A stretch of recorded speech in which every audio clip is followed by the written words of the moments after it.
Star anise is a popular spice in Chinese cooking. Limonene is a big part of citrus fruit essential oil, and it's also found in the star anise. It has powerful anti-inflammatory and antibacterial properties, and it boosts immunity, kills pathogens, decreases anxiety and stress, while also helping with weight loss. One of the most popular pharmacologically relevant attributes of the star anise is its shikimic acid. Shikimic acid is the compound with strong antiviral capabilities. In fact, it's one of the main ingredients in Tamiflu, a popular medication used to treat influenza. Other sources of shikimic acid are from pine needle tea, St. John's wort, fennel seed, dandelions, and schisandra. Italian researchers tested shikimic acid alone and in combination with quercetin, an antioxidant-rich plant-based nutrient found in elderberries, to see if they could bolster the immune function and help to fight off a flu or other viral infections. Although shikimic acid on its own had little or no effect on the immune function, when it was combined with quercetin, even at low doses, it appeared to help to ramp up the immune function and better resist viral infection. Researchers published these findings in the April 2008 issue of the Journal of Medical Virology. The berries and the flowers of elderberry are packed with antioxidants and vitamins, and they can boost your immune system. They can help to tame inflammation, lessen stress, and help to protect your heart. Some experts recommend elderberry to help prevent and ease cold and flu symptoms. They have antiviral as well as antibacterial function, and they can also help to break a fever. Elderberry, along with other powerful antibiotics or herbs, can be so strong that it can contribute to creating a cytokine storm.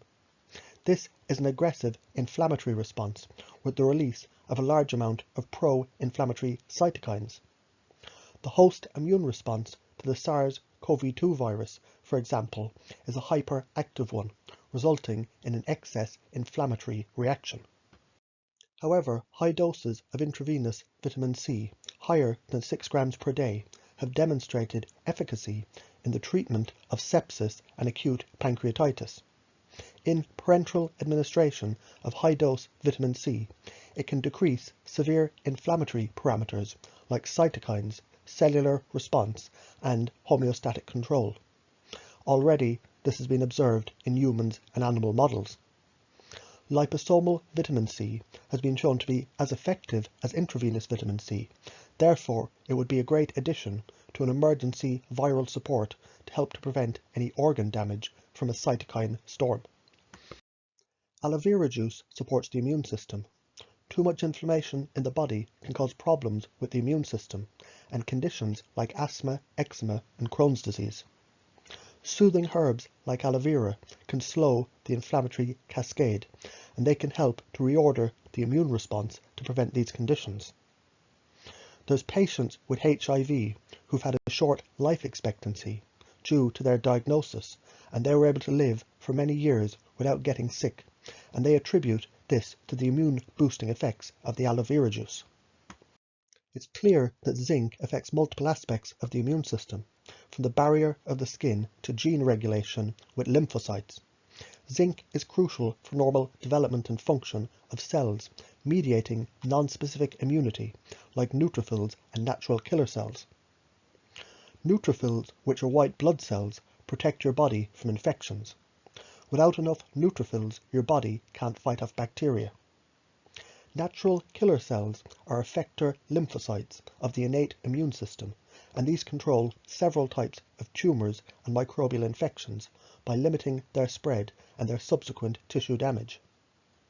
100 zinc enzymes are known, many of which are in the liver, and these include examples of all 6 classes of enzymes. In these enzymes, zinc can have a regulatory role, and it can be required for structure or for the catalytic activity. It's estimated that the human genome encodes around 3,000 zinc proteins. Zinc is an important cofactor for many enzymes involved in nucleic acid metabolism, such as DNA and RNA polymerase reverse transcriptase. Some common recommended doses of zinc are 30 to 50 milligrams per day.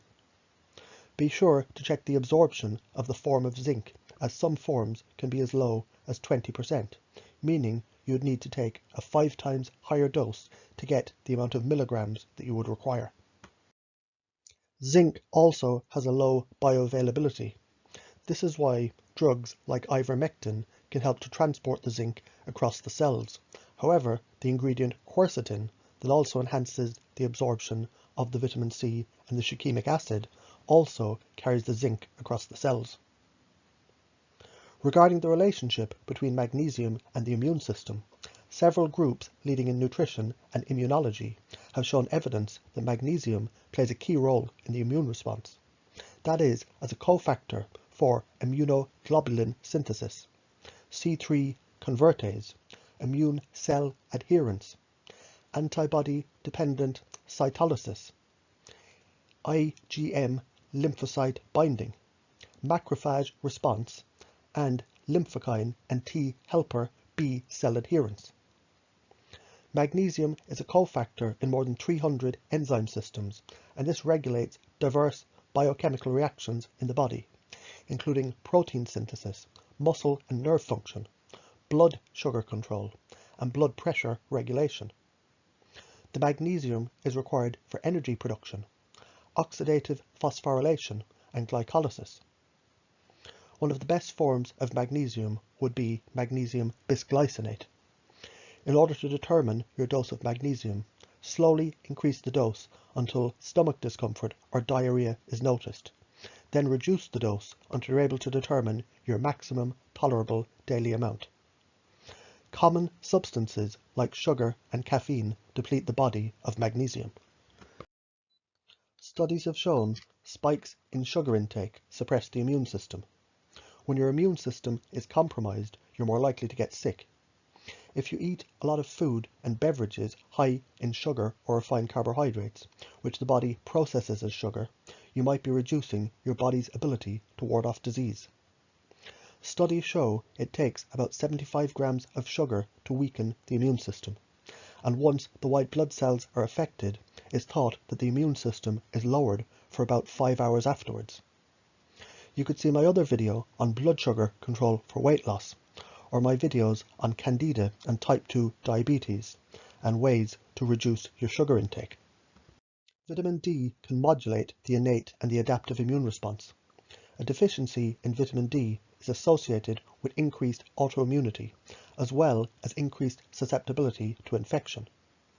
As immune cells in autoimmune disease are responsive to the ameliorative effects of vitamin D, the beneficial effects of supplementing vitamin D deficient individuals with autoimmune disease may extend beyond the effects of the bone and the calcium homeostasis. You can get a 25-hydroxy vitamin D blood test and then supplement accordingly with vitamin D3. Vitamin D works synergistically with vitamin K. Vitamin K can act as a cofactor for some plasma protein, thereby affecting immune and inflammatory response, particularly mediated by the T cells. Vitamin K can inhibit cell growth by promoting apoptosis and autophagy. Low levels of vitamin K have been associated with inflammatory diseases and some types of cancer. You should take the vitamin K as vitamin K2 MK7. The maximum amount that your body can absorb is 300 micrograms per day, so more than this is not necessary. Vitamin C helps to encourage the production of the white blood cells known as the lymphocytes and the phagocytes, and this helps protect the body against infection. Vitamin C helps the white blood cells to function more effectively while protecting them from damage by potentially harmful molecules like free radicals. Low vitamin C levels have been linked to poor health outcomes. For example, people with pneumonia tend to have low vitamin C, and vitamin C supplements have been shown to shorten the recovery time.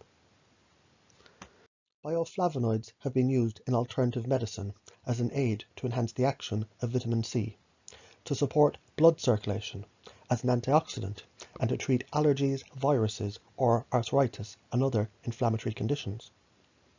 One flavonoid, quercetin, is known for its antioxidant activity in free radical scavenging and anti-allergic properties characterized by stimulation of the immune system, antiviral activity, inhibition of histamine release, a decrease in pro-inflammatory cytokines, leukotriene creation, and suppression of interleukin-4 production. Its antiviral properties have been investigated in numerous studies. Chamomile tea has been used in medicine for thousands of years. It's great to treat congestion or an upset stomach during the flu. You can also inhale the steam from a cup of chamomile tea.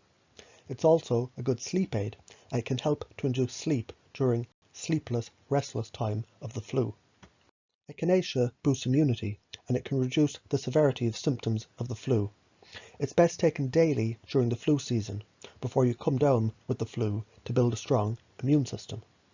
Extracts of echinacea do seem to have an effect on the immune system, your body's defense against the germs.